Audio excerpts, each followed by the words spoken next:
searching for a lost sister. Anne is a little girl with long hair and big, beautiful eyes. She loves playing with her friends in the garden, making a banana cake, watching movies with her mother, and chasing after butterflies in summer. But most of all, she loves helping others. Even though Anne is small, she is brave and courageous. She never hesitates to help someone who is in trouble. One night, Anne was sleeping in her bed. As usual, her mother had just turned off the light after reading Anne a bedtime story. When her mother left, Anne hugged the teddy bear that she'd had since she was born and prepared to sleep and fly away to dreamland. But suddenly, she heard a faint voice of someone calling, "Hello? Hello?" It sounded like the voice of a little boy, just about Anne's age. He sounded confused and a bit scared. Anne immediately got up from her bed and looked out of the window. Even though it was night, the moon was shining bright, and the stars looked like little diamond dots. Anne saw the little boy standing shyly.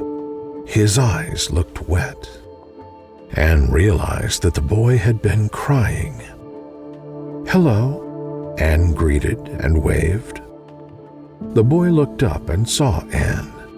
Hope sparked in his eyes, and he smiled. The boy looked a bit younger than Anne. His cheeks were flushed, and his curly hair shone a golden brown. Anne saw his bright eyes under the moonlight. "Can you help me?" the boy asked. "A fairy stole my little sister away." He looked so sad. His big eyes filled again with tears. "Of course I will help you," said Anne. Her room was on the first floor, so Anne simply opened the window and crawled out through it, even though this can be very dangerous and is a very bad idea. But in a minute, she was standing in front of the boy. "My name is Anne," she said, and offered a handshake. "I'm Jake," said the boy, and shook her hand. Anne knew that it was late, and she shouldn't have left home without telling her mother. But she was pretty sure that, after she explained everything, her mother would understand. Anne had already decided to help the boy. She couldn't just leave him alone now. "The fairy took my sister and they went this way," said Jake, and pointed to the woods. "Let's go and find your sister," said Anne, and she held Jake's hand. The moon and stars lighted their way. Also, yellow fireflies gathered around Anne and Jake. They followed the kids and brightened their small faces. Suddenly, they saw a little white dog running toward them. The dog wagged its tail and smiled. Anne kneeled down and patted the dog. "Hello, beautiful dog. What's your name?" The dog didn't have a collar. It seemed that she was all alone. "Let's call you Lola. What do you think?" The dog wagged her tail eagerly. She liked her new name. "Will you come with us, Lola?" asked Anne, and Lola nodded. They continued walking together. In a few minutes, they stepped into the woods. The woods didn't look scary. Instead, it was very beautiful. Anne and her friend heard some new sounds, this time of people. They kept on walking and soon found themselves in a new place. It was as if the woods had simply disappeared. Everything was lit up as if it was morning, and people walked around. Anne noticed there was something unique about these people. All of them wore very colorful clothes. And then Anne realized they actually wore flowers instead of clothes. Their bodies were covered with various beautiful flowers of all kinds of colors: red, blue, green, yellow, purple, lilac, but Anne couldn't name them. The flowers were blossoming and the vivid colors were all mixed together. She looked around and noticed that not only people, but everything was covered with stunning flowers. The houses were built with flowers. There were flower carpets on the streets. Girls held flower bags, and boys wore flower hats. Anne's senses were almost overwhelmed. She had never seen anything so beautiful. Anne thought that this place must have been the paradise everyone was talking about. Her 3 friends were frozen from this beauty, which struck them as fresh and most unusual. Suddenly, a lady, of course in a flowered dress, tapped Anne on the shoulder. "You look so tired, kids. Come on, I'll make you some food."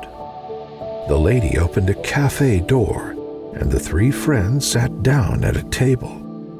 Anne was looking around and couldn't believe her eyes. In just a few minutes, the lady reappeared with plates in her hands. "Now eat up," said the lady, and put the plates in front of them. Guess what?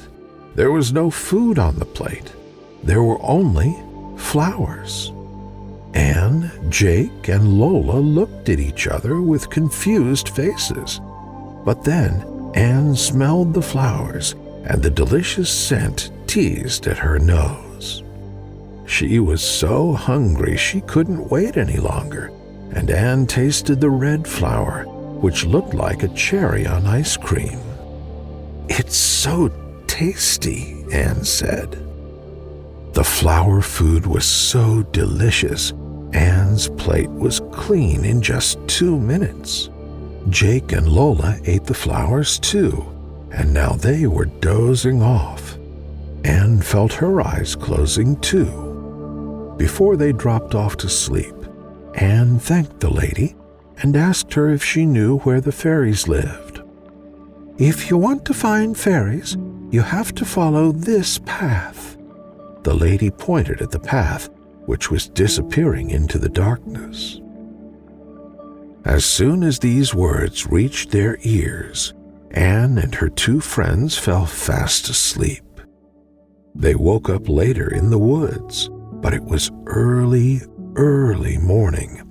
It was still like nighttime, and the moon shone as bright as before. Anne couldn't see the flower town anymore.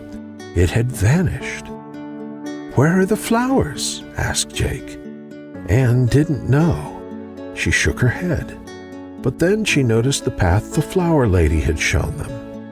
Anne thought, you couldn't really call it a path. It was little more than a line of stones. It looked like someone had created the path so as not to forget the way home. Anne realized that the flower town was not just a dream. The 3 friends started walking down the path. "The flower town was so strange, right? But so pretty," said Anne while they were walking. Jake nodded his head, and Lola barked too. They were all thinking the same thing. After a few hours of walking, Anne began to hear the sound of a piano. It was a beautiful melody, and Anne felt like the melody was inviting her to listen closely. "Can you hear the sound?" she asked. "Yes, I can hear it too," said Jake. They all followed the beautiful melody and saw a white house. It was the only thing standing on the bare field. Nothing else was around it. The house looked like a church, but Anne wasn't sure. The windows had colorful window glass. Anne remembered what her mother called them, mosaic. Some others call them stained glass windows. The walls were completely white. They looked freshly painted, and the rooftop was wooden. The piano sounds were coming out from a slightly opened door. Anne, Jake, and Lola peeked in. A man was playing on the piano, and little kids who sat at tables listened to him.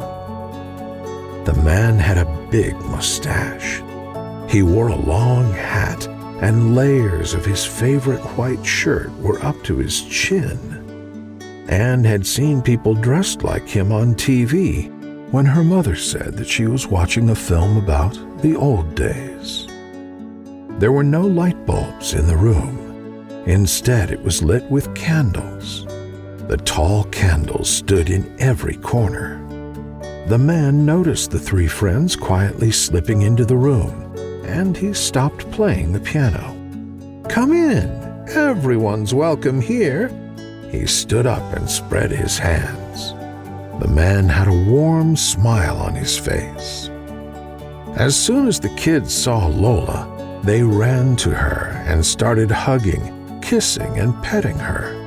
The kids loved Lola's soft and shiny fur. Their laughter filled the room. "Okay, kids, that's enough.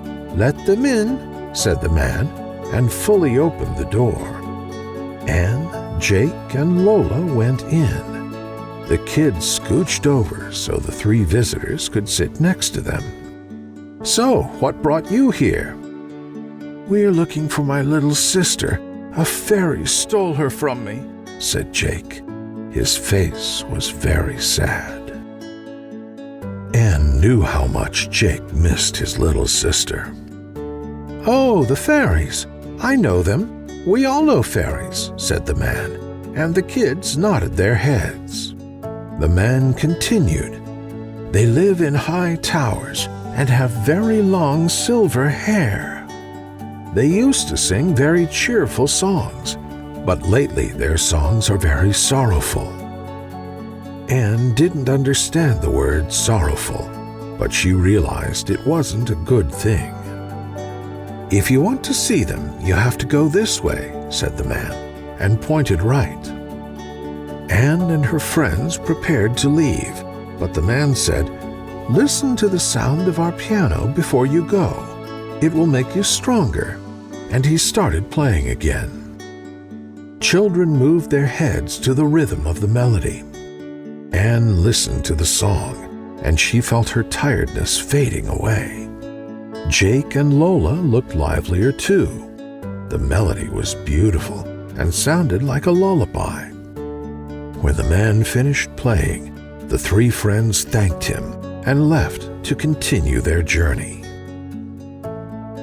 While walking, Anne was thinking about all the wonderful things she had seen. It was like a dream, but even better. Suddenly, Anne noticed a silver string on the ground. The string was glimmering and reflected the sunlight. Suddenly, Anne noticed a silver string on the ground. The string was glimmering and reflected the sunlight. The silver string looked so long, as if it had no end. They followed the string.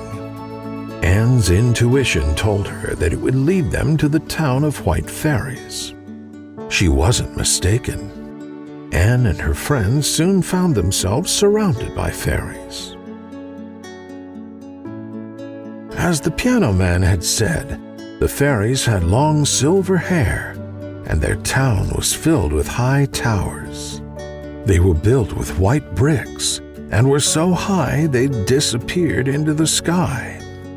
As much as Anne tried, she couldn't see the rooftops. The fairies didn't walk. They floated in the air. Their bodies were almost see-through, and they had very long silver eyelashes. Anne thought that the fairies looked too beautiful to be evil. Suddenly, Jake shouted, There's my sister!" He pointed at the direction where a little girl was sitting on the ground and playing with a toy. Her round cheeks were flushed, and she was smiling. Little teeth showed from her slightly open mouth. The girl had big blue eyes and brown hair, just like Jake. Her white skin looked beautiful against the pink dress. Anne thought she was one of the cutest babies she had ever seen. But then she remembered other kids and realized that every child is beautiful in their own special way. Every single one of them.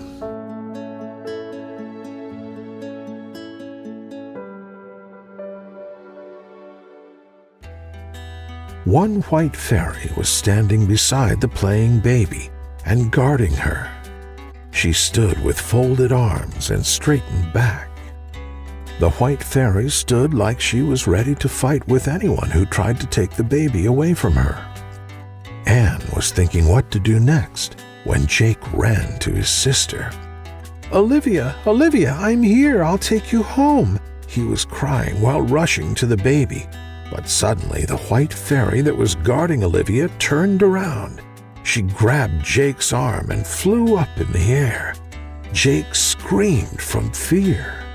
They were already a few feet up from the ground, and if Jake fell, he would break his leg.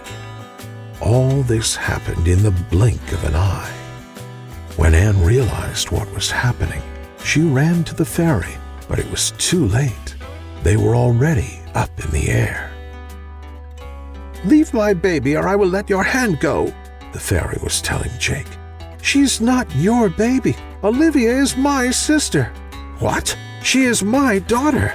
The fairy was getting angrier and flying higher. "White fairy," Anne called, "the kind man told us that you don't sing happy songs anymore. You sing sad songs. I can see that something happened to you, and I want to talk to you. I know you don't want to hurt that little boy. You don't want to hurt anyone. You are kind and beautiful.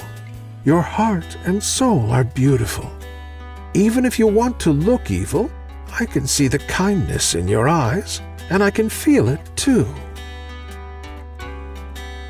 Anne's words were genuine. She was honest. Anne had never known how to lie. While listening to Anne's words, the anger slowly disappeared from the white fairy's face. She gently landed back on the ground with Jake. As soon as Jake stepped on the ground, he ran and hugged his sister. Little Olivia recognized her brother and spread her arms. Jake lifted her up and Olivia hugged him. She was clinging onto her brother with his tiny palms. Anne saw this and calmed down. She was very happy that Jake and his baby sister were safe now that they'd found each other. Anne was looking at them with sweet eyes when she heard crying. It was the white fairy. She was crying about losing Olivia. Anne hugged the fairy and asked what had happened to her. "I had a baby girl, but someone took her away from me. I searched everywhere for her for years, but I couldn't find her. My baby is just like Olivia, small and lovely, so I took her instead for my baby girl. I thought if I had her, the sadness would go away. But it didn't. I can never replace my child. She is my one and only daughter." The fairy began to sob. Tears ran down her cheeks. Her silver eyelashes were wet. Anne hugged the fairy again. "I will help you find your daughter. I promise I will come back and we will find your baby. You will get your daughter back," said Anne. Anne didn't doubt anything she had just told the fairy. The fairy smiled and caressed Anne on the head. "I'm thankful. I'm truly grateful," said the white fairy, and she began to dry her tears. On the way back home, they followed the line of stones that led them into the woods. Jake was talking to little Olivia. Olivia listened to her brother with a serious face, as if she understood everything. Lola barked happily. "If anyone comes in our room and tries to take you, call me, okay, Olivia? Never follow them quietly again," Jake was telling his baby sister. "And you can always count on me," said Anne. She walked next to her friends until they got home. Anne realized it was time to say goodbye. She felt a bit like crying, but she didn't want to make Jake and Olivia sad.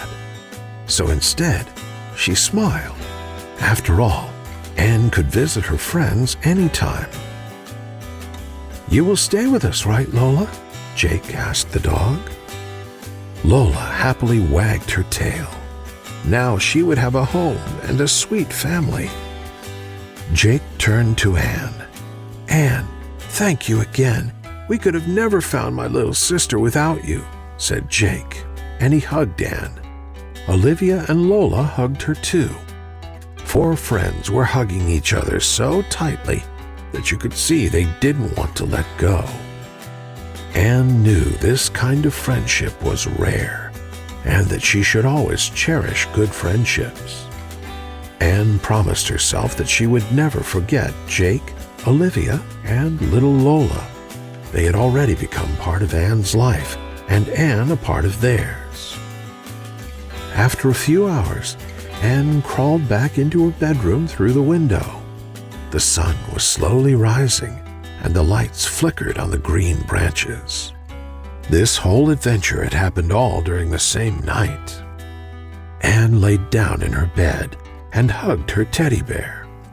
While she was drifting off to sleep, Anne was already thinking about going back into the woods to help the White Fairy. The end.